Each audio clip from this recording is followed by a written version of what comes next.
Hi ಎಲ್ಲರಿಗೂ ನಮಸ್ಕಾರ. Welcome back to my channel.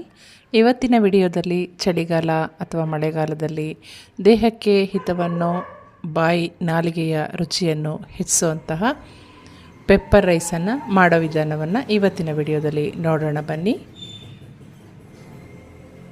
ಮೊದಲಿಗೆ ಒಂದು ಬಾಣಲೆಯನ್ನು ಇಟ್ಕೊಂಡು ಒಂದು 4ರಿಂದ 5 ಚಮಚದಷ್ಟು ಎಣ್ಣೆಯನ್ನು ನಾನಿಲ್ಲಿ ಹಾಕ್ಕೊಂಡಿದ್ದೀನಿ. ಅಂದರೆ 4 ಜನಕ್ಕಾಗುವಷ್ಟು ನಾನಿಲ್ಲಿ ತಯಾರು ಮಾಡ್ತಾಯಿದ್ದೀನಿ. ಒಂದು ಅರ್ಧ ಹಿಡಿಯಷ್ಟು ಕಡಲೆ ಬೀಜನ ಈ ಎಣ್ಣೆಗೆ ಹಾಕ್ಕೊಂಡು ಮೊದಲಿಗೆ ಚೆನ್ನಾಗಿ ಫ್ರೈ ಮಾಡ್ಕೊತೀನಿ. ಈ ರೀತಿ ಕಡಲೆ ಬೀಜವನ್ನು ಮೊದಲಿಗೆ ಎಣ್ಣೆಯಲ್ಲಿ ಹಾಕಿ ಹುರಿದು ತೆಗೆದಿಟ್ಕೊಳ್ಳೋದ್ರಿಂದ ನಮಗೆ ಅನ್ನದಲ್ಲಿ ಅದು ಗರಿ ಗರಿಯಾಗಿ ಸಿಗುತ್ತೆ, ಇಲ್ಲದೆ ಹೋದರೆ ಮೆತ್ತಗಾಗ್ಬಿಡುತ್ತೆ ಅಂತ ಈ ರೀತಿ ಮಾಡೋವಂಥದ್ದು. ಚೆನ್ನಾಗಿ ಕಡಲೆ ಬೀಜ ಪಟಪಟ ಅಂತ ಸಿಡಿಯೋ ಹಾಗೆ ನೋಡಿಕೊಂಡು ಇದನ್ನು ಚೆನ್ನಾಗಿ ಹುರ್ಕೊಂಡು ತೆಗೆದಿಟ್ಕೊಂಡಿದ್ದೀನಿ. ಈ ರೀತಿ ಇಂಗನ್ನು ಕಂಪಲ್ಸರಿಯಾಗಿ ನಾವು ಈ ಅಡುಗೆಯಲ್ಲಿ ಬಳಸಬೇಕಾಗತ್ತೆ. ಅದು ಅನ್ನದ ಘಮನ ಹೆಚ್ಚಿಸುತ್ತೆ. ಮೊದಲಿಗೆ ನೋಡಿ ಸ್ವಲ್ಪ ಇಂಗನ್ನು ಇದಕ್ಕೆ ನಾನು ಸೇರಿಸ್ಕೊತೀನಿ.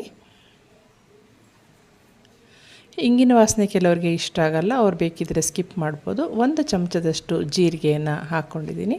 ಹಾಗೆ ಒಂದು ಅರ್ಧ ಚಮಚದಷ್ಟು ಸಾಸಿವೆ. ಇವೆರಡು ಸಿಡಿದ ನಂತರ ನಾನು ಒಂದು ದೊಡ್ಡ ಈರುಳ್ಳಿಯನ್ನು ಕಟ್ ಮಾಡಿ ಹಾಕ್ಕೋತೀನಿ. ರುಚಿಗೆ ಇಲ್ಲಿ ಒಂದು ಸ್ವಲ್ಪ ಮಧ್ಯದಲ್ಲಿ ಸಿಗಲಿ ಅಂತ ಕಡಲೆಬೇಳೆ 1 ಚಮಚದಷ್ಟು, ಉದ್ದಿನಬೇಳೆ 1 ಚಮಚದಷ್ಟು ಹಾಕ್ಕೊಂಡಿದ್ದೀನಿ.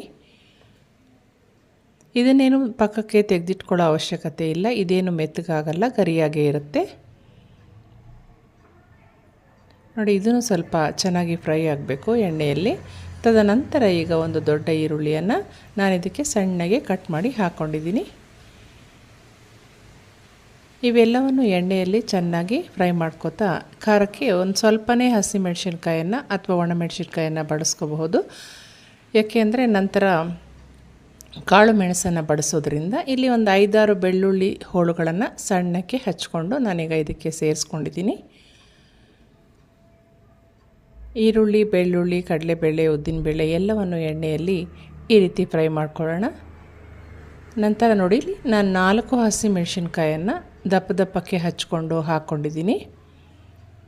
ಇಲ್ಲಿ ಹೆಚ್ಚೇನು ನಾವು ಮೆಣಸಿನ್ಕಾಯಿ ಸೇರಿಸೋದು ಬೇಡ, ಯಾಕೆಂದರೆ ನಂತರ ಕಾಳು ಮೆಣಸನ್ನು ಬಳಸೋದ್ರಿಂದ ಖಾರ ತನಗೆ ಬರುತ್ತೆ. ಒಣಮೆಣಸಿನ್ಕಾಯಿ ಅಥವಾ ಹಸಿಮೆಣಸಿನ್ಕಾಯಿ ಯಾವುದಾದ್ರೂ ಬಳಸ್ಕೋಬಹುದು. ಕರಿಬೇವು ಒಂದು ಸ್ವಲ್ಪ, ಅದನ್ನು ಎಣ್ಣೆಯಲ್ಲಿ ಒಂದು ಸ್ವಲ್ಪ ಹೊತ್ತು ಹುರ್ಕೋಬೇಕು ಈರುಳ್ಳಿ ಜೊತೆಗೆ.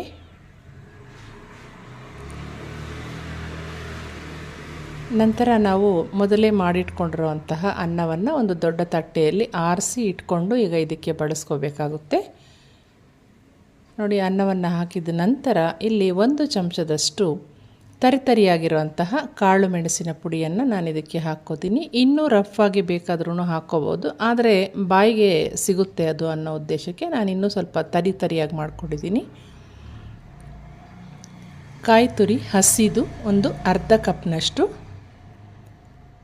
ಕೊತ್ತಂಬರಿ ಸೊಪ್ಪು ಸಣ್ಣಗೆ ಹಚ್ಚಿಟ್ಕೊಂಡಿರೋ ಅಂಥದ್ದು ಒಂದು ಸ್ವಲ್ಪ ಈಗ ಇದಕ್ಕೆ ಹಾಕ್ಕೊತೀನಿ. ಕಡಲೆ ಬೀಜ ನಾವು ಮೊದಲೇ ಹುರಿದು ಪಕ್ಕಕ್ಕೆ ತೆಗೆದಿಟ್ಕೊಂಡಿದ್ವಲ್ಲ, ಈಗ ಅದನ್ನು ಇದಕ್ಕೆ ಸೇರಿಸ್ಕೊಳ್ಳೋಣ. ಎಲ್ಲವನ್ನು ಈ ರೀತಿ ಸೇರಿಸ್ಕೊಂಡಿದ್ದು ಆದಮೇಲೆ ಪೂರ್ತಿಯಾಗಿ ಸ್ಟವನ್ನು ಆಫ್ ಮಾಡಿ ಎಲ್ಲವನ್ನು ಮಿಕ್ಸ್ ಆಗೋ ಹಾಗೆ ಚೆನ್ನಾಗಿ ಈಗ ನಾವು ಬೆರೆಸ್ಕೋಬೇಕು. ಸ್ವಲ್ಪ ಉಪ್ಪನ್ನು ಸೇರಿಸ್ಕೊಂಡು ಈಗ ಮಿಕ್ಸ್ ಮಾಡ್ಕೋಬೇಕು. ಅನ್ನ ಮಾಡಬೇಕಾದ್ರೆ ಉಪ್ಪು ಹಾಕಿದರೆ ಈ ಸಂದರ್ಭದಲ್ಲಿ ಕಡಿಮೆ ಉಪ್ಪನ್ನು ಹಾಕ್ಕೋಬೇಕು. ಈ ರೀತಿ ಎಲ್ಲವನ್ನು ಚೆನ್ನಾಗಿ ಮಿಕ್ಸ್ ಮಾಡಿಕೊಂಡ್ರೆ ರುಚಿಯಾಗಿರುವಂತಹ ಪೆಪ್ಪರ್ ರೈಸು ತಯಾರಾಗುತ್ತೆ. ಬಾಯಿಗೆ ರುಚಿನೂ ಇರುತ್ತೆ, ಹಾಗೆ ದೇಹದ ಆರೋಗ್ಯಕ್ಕೂ ಇದು ಉತ್ತಮವಾಗಿರುತ್ತೆ. ಚಳಿಗಾಲಕ್ಕೆ, ಮಳೆಗಾಲಕ್ಕೆ ಹೇಳಿ ಮಾಡಿಸಿದಂತಹ ಬ್ರೇಕ್ಫಾಸ್ಟು ಅಥವಾ ಲಂಚ್ ಬಾಕ್ಸ್ ರೆಸಿಪಿ ಇದು. ನೀವು ಇದನ್ನು ಖಂಡಿತ ಟ್ರೈ ಮಾಡಿ, ಹೇಗೆ ಬಂತು ಅಂತ ಕಾಮೆಂಟ್ ಮಾಡಿ ತಿಳಿಸಿ. Thank you for watching.